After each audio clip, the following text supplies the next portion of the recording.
તો બીજી બાજુ વડોદરા પોલીસની તાનાશાહી સામે આવી છે। વડોદરાના સમા વિસ્તારની મહાકાળી સોસાયટીમાં પાણી માટે વિરોધ કરી રહેલા મહિલાઓ પર પોલીસે દમન ગુજાર્યું।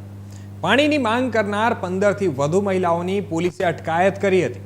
કોંગ્રેસ નેતાઓ સાથે સ્થાનિક મહિલાઓ પાણીના પ્રશ્નને લઈને વિરોધ કરી રહ્યા હતા અને પીવાના પાણીની માંગ સાથે પગપાળા રેલી કરવાના હતા। ત્યારે ઘણા સમયથી પીવાના પાણીની સમસ્યા હોવાથી મહિલાઓએ માટલા ફોડી વિરોધ કર્યો હતો અને આ પ્રસંગે મહિલા પોલીસ અને મહિલાઓ વચ્ચે ભારે ખેંચતાણ થઈ હતી। પોલીસ દ્વારા દમન ગુજારવામાં આવતા મહિલાઓએ રોષે ભરાઈ હતી અને તંત્ર વિરુદ્ધ સૂત્રોચ્ચાર પોકારી અને વિરોધ નોંધાવ્યો હતો।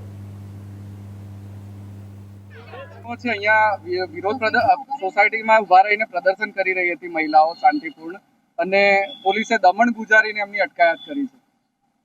દમણ કઈ બાબત તો નથી, પણ કાલે એક એપ્લિકેશન આપી કે થાળી વાટતા અને વગાડતા અને રોડને અડચણ થાય ને લો એન્ડ ઓર્ડર મુજબ વ્યાજબી ન લાગતા તેને અભિપ્રાય આપવામાં ન આપેલો।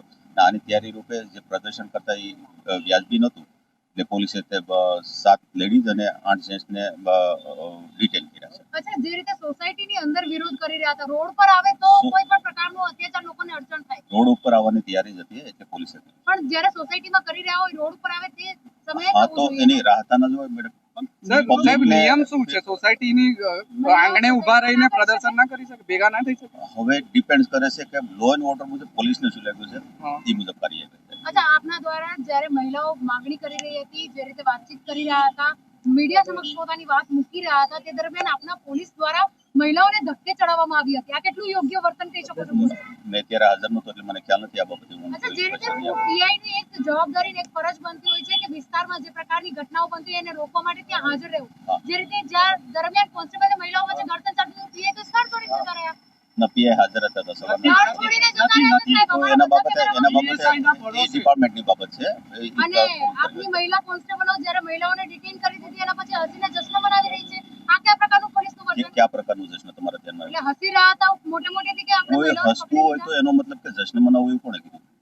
માણસને એટલે એમને કોઈ વસ્તુ થાય એટલે પોલીસને મતલબ એકદમ સિરિયસ ગંભીર થઈ જવું તમે એવું માનો છો? સાહેબ તમે શું કહેવાય હસીને જશ્ન એટલે કયા પ્રકારનો જશ્ન? એમાં કઈ ત્યાં કઈ ફટાકડા ફોડતા હતા પોલીસ? એટલે ફટાકડા ફોડે હા, એમને તો જશ્ન એટલે હું તમારી સાથે હસીને વાત કરું એનો મતલબ જશ્ન બનાવું છું? સાહેબ, હસવું એટલા માટે યોગ્ય નહોતું કે તમારા મહિલા કોન્સ્ટેબલોએ મહિલાઓને જે અહીંના મહિલાઓને અટકાયત કરી છે, એમની સાડી, એમના બ્લાઉઝ, એમના એ પણ નીકળી ગયા હતા, ત્યાં સુધી એમને દમન કર્યું છે। સ્થળ ઉપર ત્યારે નહોતો એટલે એ બાબત હું કઈ નથી। તો એ યોગ્ય છે? એ ગંભીર બાબત નથી? જો કર્યું હોય તો એ યોગ્ય નથી। ટીંગાટોળી કરીને લઈ જાય છે। ટીંગાટોળી માણસ ના આવે તો ટીંગાડો, મહિલાઓ સાથે પણ ના આવે તો તમે શું કરો? તમે એ જગ્યા હોય તો તમે શું કરો? ના આવે એટલે ટીંગાટોળી કરવાના, કપડા ખેંચી લેવાના? મારા ધ્યાને નથી એવું કોઈ કપડા ખેંચવાની બાબત। તો આપશે તમારા ધ્યાને? ખાલી પૂછતા હતા, એમને ફેટ પકડીને અંદર બેસાડી દીધા, એમને જોઈ લઈ છે, અમે તપાસ કરી પોલીસે પાણી જો આવું બધું થયું હોય તો એ ગંભીર નથી લાગતું? ગંભીર એ બાબતે તપાસ કરશે, અમારે ડિસિપ્લિન છે એ બધું ઓકે।